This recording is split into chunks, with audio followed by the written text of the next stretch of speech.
ভাবুন তো, এমন একটা মন্দির যেখান থেকে কেউ কোনোদিন ফেরে না। চলুন আজ আমরা মানপুরের সেই অভিশপ্ত মন্দিরের রহস্যটা ভেদ করার চেষ্টা করি। মানপুর গ্রামের আনাচে কানাচে সবার মুখে মুখে শুধু একটাই কথা, যে একবার গেছে সে আর ফিরে আসেনি।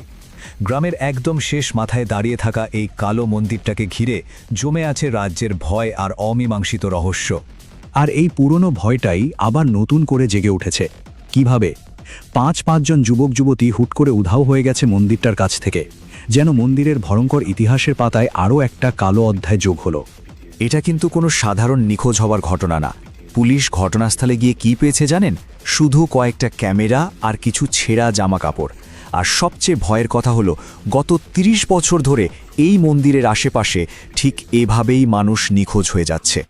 তো এই রহস্যের জট খুলতেই মানপুর গ্রামে পা রাখল অদিতি। বয়স মাত্র ২৫, পেশায় একজন নির্ভীক ইনভেস্টিগেটিভ জার্নালিস্ট। আর তার একটাই পণ, এই নিখোঁজ রহস্যের পেছনের সত্যিটা সামনে আনতেই হবে। কিন্তু গ্রামে পা রাখতেই অদিতির সাথে দেখা হলো এক বৃদ্ধার। তিনি এমন এক অদ্ভুত আর ভয়ার্থ গলায় সাবধান করলেন, যা শুনলে যে কারোরই গা ছমছম করবে। কিন্তু অদিতি সে এসব কানেই তুলল না, নিজের তদন্ত নিয়ে গিয়ে গেল। আর যেই না মন্দিরের দরজার কাছে পৌঁছানো, অমনি একটা অদ্ভুত অশরীরী গলা সরাসরি অদিতির মনের ভেতরে কথা বলে উঠল। এরপর সব অন্ধকার। যখন জ্ঞান ফিরল, অদিতি দেখল সে মন্দিরের সেই অন্ধকার গর্ভগৃহে বন্দী। কিন্তু অদিতি একা ছিল না। মন্দিরের ভেতরেই দেখা হলো গ্রামের পুরোহিতের সাথে। আর তিনিই ফাঁস করলেন এই মন্দিরের ২০০ বছরের পুরনো সেই কালো ইতিহাস। তাহলে ব্যাপারটা কি ঘটেছিল? আজ থেকে প্রায় ২০০ বছর আগে ১৯২৫ সালে ভৈরবনাথ নামে এক তান্ত্রিক অমর হওয়ার লোভে একটা ভয়ঙ্কর যজ্ঞ করে। আর সেই যজ্ঞে বলি দেয় ১০৮ জন গ্রামবাসীকে। গ্রামের লোকের অবশ্য এর প্রতিশোধ নিয়েছিল, তাকে ওই মন্দিরেই জীবন্ত কবর দেয়। কিন্তু মরার আগে ভৈরবনাথ একটা অভিশাপ দিয়ে যায় যে প্রতি ৩০ বছর পরে মন্দির ৭টা করে প্রাণ নেবে। আর আজ সেই ৩০ বছরের অভিশপ্ত চক্রটাই আবার শুরু হয়েছে। তো এই ভৈরবনাথটা আসলে কে? সে ছিল এক মহাশক্তিশালী কিন্তু দুষ্টুতান্ত্রিক। তার উদ্দেশ্য ছিল খুব পরিষ্কার, নিজে চেলাদের আত্মা বন্দি করে নিজে অমর হয়ে যাওয়া। কিন্তু সে মরেও মরেনি। তার অতৃপ্ত আত্মাটা এখনও ওই মন্দিরে ঘুরে বেড়ায়, নিজের অশুভ কাজটা শেষ করার সুযোগ খোঁজে। কিন্তু আসল টুইস্টটা আসে এরপর। পুরোহিতের কাছ থেকে অদিতি এমন কিছু জানতে পারে যা শুনে সে নিজেও চমকে যায়। তার এই মন্দিরে আসাটা আসলে কোনো সাধারণ ঘটনা ছিল না, এটা ছিল তার ভাগ্যেই লেখা। পুরোহিতের ছোট্ট একটা প্রশ্ন, তোমার এখানে আসাটা কি শুধুই কাকতালীয়? আর এই একটা প্রশ্নই যেন গল্পের মোড়টা ১৮০ ডিগ্রি ঘুরিয়ে দিল, খুলে দিল অদিতির বংশপরিচয়ের এক চাঞ্চল্যকর অধ্যায়। ব্যাপারটা সত্যিই জটিল। দেখা গেল অদিতির প্রপিতামহ ছিলেন সেই ১০৮ জন দুর্ভাগা মানুষের একজন, যাদের ভৈরবনাথ বলি দিয়েছিল। আর তার থেকেও বড় কথা, অদিতির প্রপিতামহ বিয়ে করেছিলেন ভৈরবনাথের নিজের মেয়েকেই। তার মানে কি দাঁড়ালো?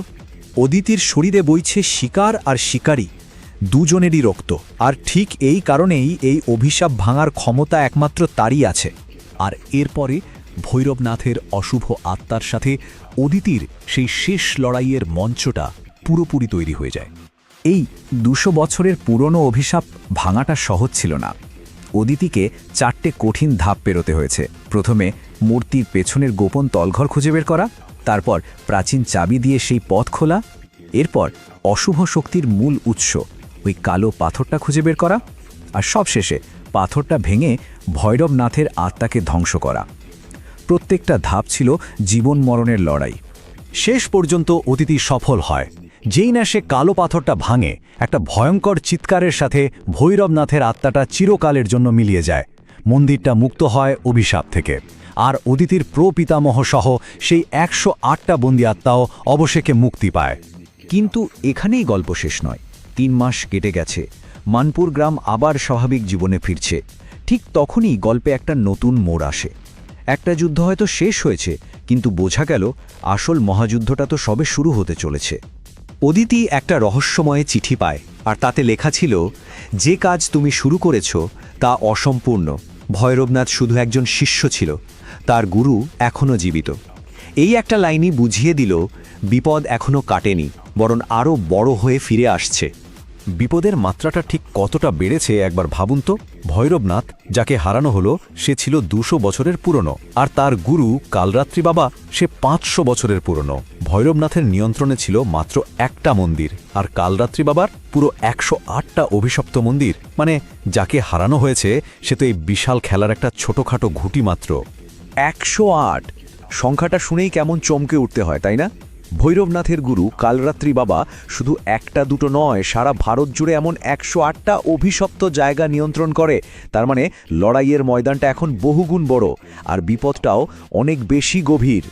তবে অদিতি এখন আর একা নয়, তার সাথে এসে যোগ দিয়েছে ধর্মরক্ষক নামের এক গুপ্ত সংগঠন। কিন্তু প্রশ্নটা হলো, এই নতুন সঙ্গীদের নিয়ে অদিতি কি পারবে এই বিশাল লড়াইটা জিততে, 108টা অভিশপ্ত মন্দিরকে মুক্ত করতে?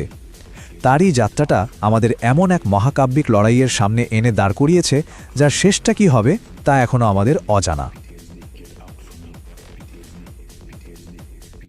Get out for me.